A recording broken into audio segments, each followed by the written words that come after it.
อบคุณครับสวยจังเลยค่ะ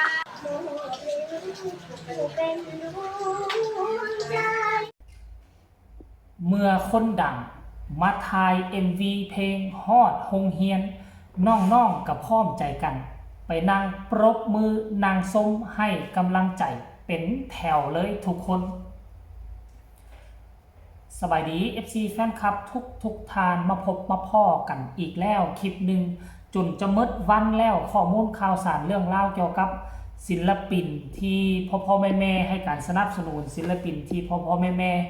ให้การอุ้มสู้อุปถัมภ์อย่างน้องธิดาลาวก็ถือว่าช่วงนี้เป็นช่วงที่เข้มข้นหลายท่านผู้ชมเนาะตั้งหน้าตั้งตามุ่งมั่นถ่ายทำ MV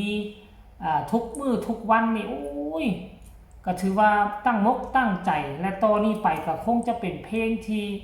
ทุกคนให้ความสนใจและทุกคนต้องให้การสนับสนุนเป็นแท้แน่นอนตามที่ค่อยเบิ่งนะท่านผู้ชมเนาะบ่คิดบ่ฝันว่าน้องธิดาลาวจะมายืนอยู่จุดนี้ได้นะท่านผู้ชมเนาะและที่สำคัญคือเป็นหน้าเป็นตาให้กับโรงเรียนบ้านเกิ้งท่านผู้ชมเป็นหน้าเป็นตาให้กับโรงเรียนเป็นหน้าเป็นตาให้กับชุมชนเป็นหน้าเป็นตาให้กับพ่อกับแม่และที่สำคัญก็เป็นแบบอย่างที่ดีให้กับน้องๆช่วงระยะผ่านมานี่เพลงนี้ก็ค่อนข้างว่าเป็นกระแสคำสอนของพ่อหลังจากเข้าห้องบันทึกเสียงไปแล้วก็มีการถ่าย MV มือเศร้านี่คลิปแรกพวกเขาก็เห็นการถ่าย MV มือวานนี่ซะเนาะพวกเขาก็เห็นการถ่าย MV อยู่ทางทงหนอกทงหน้าพอผู้ศรีวิไลเป็นคนที่ลงมือตัดสินใจมาเป็นตัวละครหลักแสดงกับลูกสาวธิดาลาวด้วยตนเองท่านผู้ชมหลายคนก็ชื่นชมพอเพลงนี้มันจะเอาคนอื่นมาแสดงมันก็เป็นไปบ่ได้แหละพอผู้ศรีวิไลกับน้องธิดาลาวมาแสดงมันถูกต้องแล้วที่สุดบางคนว่าจังสั้นนะท่านผู้ชมเนาะแล้วก็ที่สำคัญก็ในคลิปนี้เนี่ยหลังจากแสดงเรียบร้อยแล้วก็มันจะมี MV เพิ่มได้มันเนี่ย MV เพลงเดียวนี่แหละเนาะมันมีการแสดงเพิ่มการถ่ายทำมันมีหลายฉากหลายมุมและคลิปนี้จะเป็นคลิปที่ทุกคนจะได้เห็น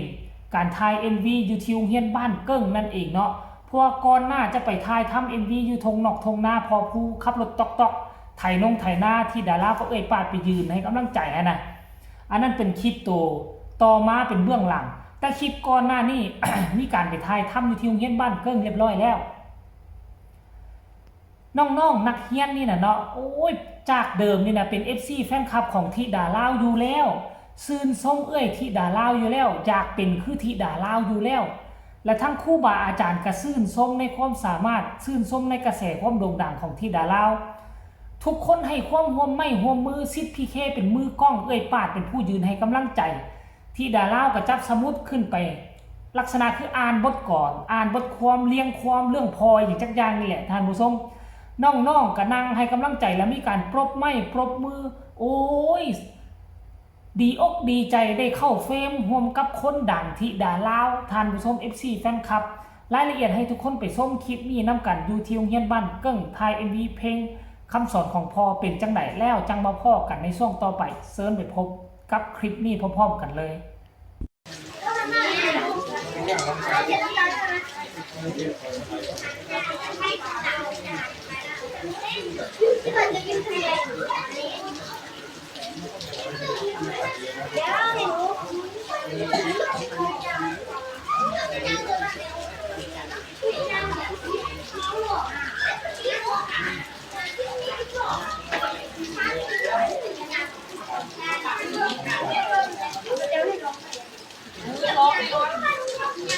รู้พูดอะไรก็ได้ที่มันเกี่ยวกับที่จะทำให้ทุกคน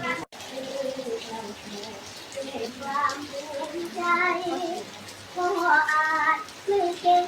เท่าใครแต่ลูกใจที่เป็นลูกพ่อจะจนและจำสิ่งพ่อทำลูกจะสานต่อที่รอที่ชื่อว่าพ่อคือหนึ่งในใจของลูกตลอดกาลตัวมาลูก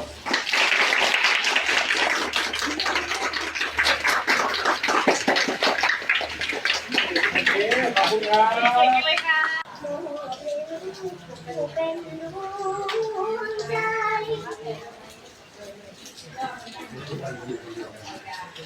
จากนี้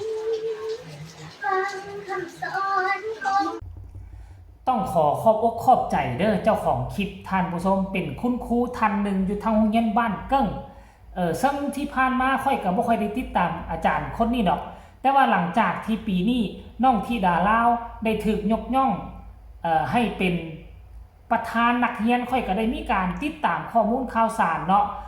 นำอาจารย์คนนี้แหละก็สิได้เห็นข้อมูลข่าวสารเกี่ยวกับน้องธิดาลาวเป็นระยะตอนที่น้องธิดาลาวไปโรงเรียนมีการไปขึ้นห้องนำเด็กน้อยซุ่มใดมื้อนี้ไปขึ้นกับปอใดมีอาจารย์คนใดแน่มาซิดมาสอนธิดาลาวเฮาก็จะได้เห็นจากอาจารย์คนนี้แหละนะและนี่ก็คือการเคลื่อนไหวมื้อที่ไปถ่าย MV และค่อยก็เชื่อว่าหลังจากที่เพลงนี้ปล่อยออกมาก็จะได้เห็นสีหน้าคาตาน้องๆเรานี่ติดเฟรมเข้ามานำท่านผู้ชมเนาะน่าจะเป็นแบบสั้น 100%หลายคนก็ดีอกดีใจที่ลูกตนเองได้มาเฮียนอยู่กับคนมีกระแสอย่างธิดาลาวขนาดน้องเป็นคนบ้านนอกคอกนาละหกละเหินข้ามของมาชีวิตน้องก็ยังมาถึงจุดนี้ได้แล้วน้องๆที่เป็นประชาชนคนไทยถ้าหากว่ามีความมุ่งมั่นตั้งใจอยากจะเป็นคือธิดาลาวค่อยเชื่อว่าคงบ่ฝันคงบ่ไกลเกินเอื้อมเพราะว่าอย่างอยู่ทั้งประเทศไทยมีโอกาสหลายกว่าธิดาลาวเนาะเข้าสู่สังคมออนไลน์และมีโอกาสที่เฮียนฮู้หลายกว่าธิดาลาวอาจจะเดินทางตามฝันตามก้นธิดาลาวไปก็คงจะบ่ไกลเกินเอื้อมเนาะท่านผู้ชม FC แฟนคลับ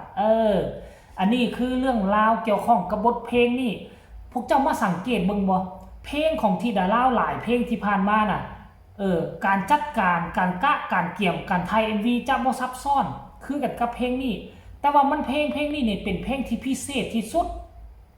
เป็นเพลงนึงที่พอผู้ศรีวิไลใส่ใจหลายที่สุดเพราะว่ามันเป็นกระแสตั้งแต่ตอนยังอัดเพลงบ่ทันแล้วพุ่นน่ะกำลังเข้าห้องอัดน้อยเดียวนึงก็กลายเป็นกระแสแล้วเพราะฉะนั้นพอผู้ศรีวิไลใส่ใจทุกเม็ดใส่ใจทุกดอกมันต้องออกมาดีและทุกคนเพิ่งพอใจยอดวิวต้องทะลุทะลวงหลายกว่าเพลงอื่นๆที่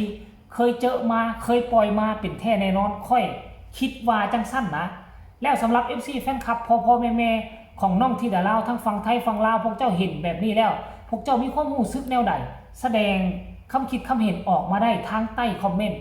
ฝากกดไลค์กดแชร์กดติดตามที่สำคัญอย่ากดข้ามโฆษณาสำหรับคลิปนี้ขอฝากเอาไว้เพียงซ้ำนี้ก็แล้วกันสวัสดี